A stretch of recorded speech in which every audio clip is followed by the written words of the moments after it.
السلام علیکم ورحمۃ اللہ وبرکاتہ۔ میرا نام سید متسم ہے، میں ایک مائنڈ شفٹ اسپیشلسٹ ہوں۔ کیا آپ کو فرق امتیاز معلوم ہے سوچنے میں اور یاد کرنے میں؟ آئیے اس ویڈیو میں ان دونوں میں فرق سمجھتے ہیں۔ بہت سارے لوگوں میں یہ کنفیوژن پایا جاتا ہے کہ یہ لوگ اس دونوں الفاظ میں فرق نہیں کرتے ہیں۔ جب انہیں کہا جاتا ہے کہ سوچو تو وہ ان چیزوں کو یاد کرتے ہیں جو ان کی زندگی میں پہلے سے گزر چکی ہے، تو یہ بہت ہی متبادل ہے، ٹوٹلی ڈیفرنٹ چیز ہے۔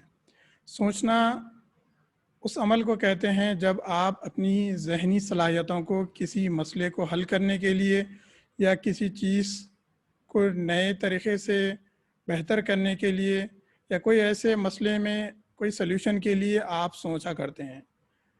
جنرلی اس طریقے کی سوچ کو تھنکنگ کہا جاتا ہے، جو مثبت ہوتی ہے اور جو آپ کی زندگی کو بہتر بناتی ہے۔ اس کے برعکس جب آپ دیکھتے ہیں ریممبرنگ یعنی یاد کرنا، آپ اس عمل کو کرتے ہیں جو آپ کی زندگی میں پہلے سے گزر چکا ہے۔ مثلاً آپ کی زندگی میں ایسے واقعات جو اس حال میں سیم واقعات سے جڑے ہیں، آپ ان کو یاد کرنے لگتے ہیں کہ آپ نے ان حالات میں، ان پاسٹ انسیڈنٹس میں جس طریقے سے عمل کیا تھا، آپ اسی عمل کو یاد کرتے ہیں۔ شاید وہ عمل جو آپ نے پہلے کیا تھا وہ یہاں کارآمد ثابت نہ ہو، تو اس وقت اس نوعیت کو دیکھتے ہوئے آپ کو اس وقت سوچنا ہوگا کہ اس کا حل کیا ہوگا، نہ کہ کوئی چیز کو جو آپ سے پہلے ہو چکی ہے اس کو یاد کریں۔ تو یہ سب سے بڑا فرق ہے جو کئی لوگوں میں اس کا کنفیوژن پایا جاتا ہے۔ جب آپ یہ پہلے فرق کو سمجھ گئے ہیں تو آپ اس کے بارے میں کیا آپ کو فائدہ ہوا ہے، آپ ضرور کمنٹ میں لکھ کے بتائیں۔ آگے بڑھتے ہیں اور ہم یہ دیکھتے ہیں کہ تھنکنگ یعنی سوچنا ہمارا برین کا رائٹ والا حصہ ہے جو یہ کام کرتا ہے۔ اسی طریقے سے جو ریممبرنگ والا عمل ہے وہ ہمارا لیفٹ برین کا کام ہے۔ تو یہ بھی ایک سب سے بڑا ڈسٹنکشن، فرق ہے، امتیاز ہے جو ریممبرنگ اور تھنکنگ میں پایا جاتا ہے۔ اور اگر ہم اسلامک پوائنٹ آف ویو سے بات کریں گے اور ہم قرآن مجید کو دیکھیں گے تو اللہ تعالیٰ نے کئی مقامات پر ان دو چیزوں کا عمل، ان دو الفاظ کے بارے میں بہت ہی واضح طریقے سے بتایا ہے۔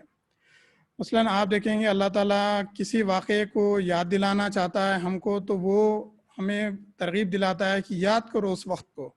تو یہ ریممبرنگ والا پروسیس ہے، یعنی وہ واقعہ جو ہو گیا ہے اس کو یاد کرو اور اس سے عبرت لو، اس سے ایک لیسن لو۔ یہ اللہ تعالیٰ ہمارے لیے یہ ورڈ استعمال جو ہوتا ہے قرآن مجید میں، یہ ایک اس کا پرسپیکٹیو یہ ہے۔ اور ہم دیکھیں گے اس کا دوسرا جو ورڈ ہے اس ٹاپک کا، آج کی ٹاپک کا، وہ ہے تھنکنگ۔ تو اللہ تعالیٰ کئی مقامات پر اس ورڈ کو استعمال کرتے ہیں اور اس ورڈ کو یوز کرنے کے لیے کئی اور طریقے کے ورڈز بھی یوز ہوئے ہیں۔ مثلاً تدبر کرنا، غور و فکر کرنا، سوچنا۔ کیا تم اپنے اندر اور آفاق میں نہیں دیکھتے؟ یا آپ اللہ تعالیٰ نے اور ایک جگہ مقام پر یہ فرمایا ہے کہ جو ہے کیا تم اونٹ کو نہیں دیکھتے کہ کیسے بنائے گئے؟ تو یہ دیکھنا ایک طریقے سے ہم کو جو ہے غور و فکر کی طرف ترغیب دلاتا ہے۔ اور ایسی کئی بے شمار آیتیں ہیں جہاں اللہ تعالیٰ نے قرآن مجید میں انسان کو غور و فکر کرنے، تدبر کرنے، پونڈر کرنے یا کنٹمپلیٹ کرنے کے لیے ہمارے کو جو ہے ترغیب دلاتے رہے ہیں اللہ تعالیٰ۔ تو یہ ایک بڑا ڈسٹنکشن ہے۔ اور اس کے علاوہ اور کئی ایسے ڈسٹنکشنز ہیں، جب ہم اس کو فرق کریں گے تو ہمیں یہ پتہ چلے گا کہ ہم کو ریممبرنگ میں اور تھنکنگ میں کس طریقے سے ایکشن لینا ہے، کس طریقے سے اس فرق کو سمجھتے ہوئے ہماری زندگی کو آسان بنانا ہے۔ اور جب ہم اس دونوں ورڈز کا استعمال صحیح پرسپیکٹیو میں صحیح جگہ کریں گے، ہماری زندگی آسان ہوتے جائے گی۔ مثلاً جب ہم ریممبرنگ والا پروسیس عمل کرتے ہیں، یاد کرنے کا، اس میں جیسا میں نے بتایا کہ ہمارا لیفٹ برین کام کرتا ہے، تو جب لیفٹ برین کام کرتا ہے تو اس میں فیکٹس، فیگرز اور انفارمیشن، میتھمیٹکس، یہ ساری چیزیں جمع ہونے لگتی ہے. اور جب ہم رائٹ برین کو استعمال کرتے ہیں تھنکنگ کے لیے، سوچنے کے لیے، غور و فکر کرنے کے لیے، تو اس میں ہماری امیجنیشن اور اس میں ہماری کریٹیویٹی باہر آتی ہے. ہم کئی چیزوں کو جو سلیوشن ہم ابھی تک تلاش نہیں کیے تھے، اس سوچنے کے عمل سے ہم اپنی زندگی میں کئی سلیوشنز پا سکتے ہیں، کئی گریٹ آئیڈیاز پا سکتے ہیں اور ہماری زندگی کو آسان اور خوشنما بنا سکتے ہیں. تو یہ چند امتیاز اور فرق تھے یہ دونوں لفظ میں، تھنکنگ اور ریممبرنگ، سوچنا اور یاد کرنے میں. تو امید ہے کہ آپ کو یہ ویڈیو پسند آئے گی. اگر اس ویڈیو کو آپ پسند کرتے ہیں تو لازم آپ اس کو شیئر کریں لوگوں میں، اور اپنے کمنٹس لکھ کر ضرور بتائیں کہ آپ کو اس سے کیا سیکھ ملی ہے. اور اس ویڈیو کو لائک کریں، شیئر کریں، کمنٹ کریں، اور اس چینل کو ضرور سبسکرائب کریں. انشاءاللہ پھر نئی ویڈیو کے ساتھ حاضر ہوں گا. جب تک کہ اجازت دیجیے. السلام علیکم ورحمۃ اللہ وبرکاتہ.